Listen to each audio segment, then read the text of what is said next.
كابتن حسين عصام الحضري. طويله هناك جوه المنطقه، خطر ضغط موجود على طول، بيحاولوا يضغطوا لكن التشتيت. ترجع تاني عبد الشافي، هوبا جوه جول يا عبد الشافي، جوه جول عملها محمد عبد الشافي. صاروخ تعمل ايه يا ابو جبل؟ والجمهور على طول رايحين طبعا يهنوا حسام حسن. بقول لحضراتكم الزمالك بدأ بقوه، المحاولات زملكاويه انفراد عمرو زكي، انما كان انذار ونقوص خطر مبكر جدا في الدقيقه الاولى بانه الزمالك يسعى. ادي عبد الشافي، شوف حطها قدامه يا ولد العيب، ورؤيه صاروخ تخدع محمد ابو جبل. ادي بتتعاد مره ثانيه، حلوه تخترق واخده طريقها من اكتر من زاويه اهي. يا سلام، جول جميل محمد عبد الشافي، فكرنا بالاجوان الحلوه. وثواني وليد سليمان الصفتي عايز يلم، وليد لم وتخلص، هيلعب كل عرضيه يلعبها لورا، خطر ابو العلا، تترد جوه جول يا ابو العلا.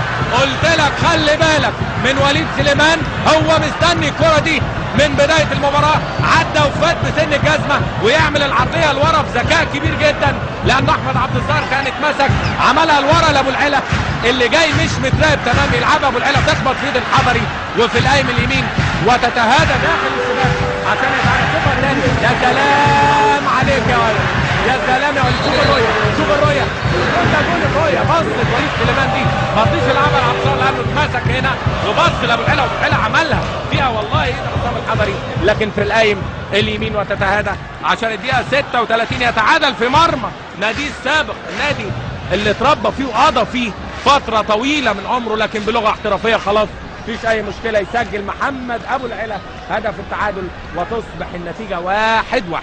قلت لحضراتكم الزمالك لما قل الاداء وبدا يهاجم على فترات بيحسب الكره كانت قويه، وعصام الحضري يثبت هدف مؤكد تاني ملعوبه خطيره جوه جول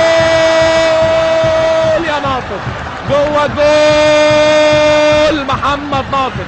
قلت لحضراتكم مشروع لعيب جيد، ولما لعيب صغير يبقى عنده الثقه دي بشجاعه وباقدام، على طول الكره فولي في الهواء ياخدها بوش رجله الشمال في المقص الشمال لمرمى عصام الحضري عشان تصبح النتيجه 2-1 الزمالك.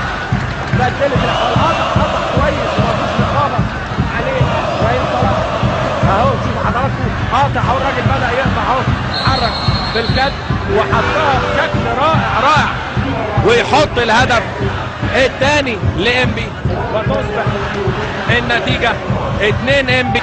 لسه الانسجام مش هيحصل، طويله ومنتهى الخطوره، انفراد تاني فرصه طلع الحضري جوه جول،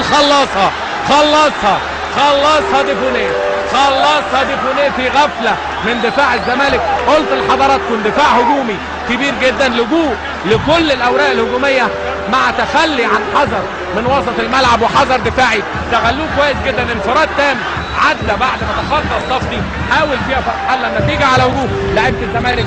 بقول لحضراتكم ديفونيه الإيفواري يجعلها ثلاثيه 3-1 في الدقيقه 46. شوفوا حضراتكم انفراد منين، طبعا مفيش عمق خالص، الراجل انفرد خرج الحضري لكن بسن الجزمه على طول يحط الكره في المرمى عشان يبقى 3-1 في الوقت اللي بيسعى فيه